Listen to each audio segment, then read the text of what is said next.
കണ്ടു നോക്കണേ. ഞാൻ എന്റെ പിള്ളേരെ ഏൽപ്പിച്ചിട്ടാണോ? ഞാൻ വിധവയല്ല, ഞാൻ വിധവയല്ല, ഞാൻ വിധവയല്ല, അല്ല, ഞാൻ വിധവയല്ല, ഞാൻ വിധവയല്ല. എന്റെ ഭർത്താവ് എന്റെ ഉള്ളിൽ മരിച്ചിട്ടില്ല, സോ ഞാൻ വിധവയല്ല. എന്റെ സൂചന ഞാൻ പോയിട്ടുണ്ട്.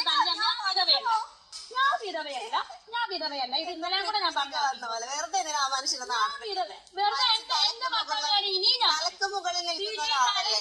എന്റെ ഉള്ളിലാണ് നിൽക്കുന്നൊന്നുമില്ല, തന്നെയാണ് നിൽക്കുന്നത്. അദ്ദേഹം മരിച്ചപ്പോഴും സൗകര്യം കൊടുക്കും. ആ ഒരു സൗകര്യം കൊടുക്കത്തില്ല. അത് എന്റെ ഭർത്താവല്ലേ, ഞാൻ കൊടുത്തു. ഞാൻ അതെന്തിനാ മസ്താനി അന്വേഷിക്കുന്നത്? എന്റെ ഭർത്താവ്, എന്റെ ഭർത്താവിന് മസ്താനിക്ക് എന്താ പ്രശ്നം?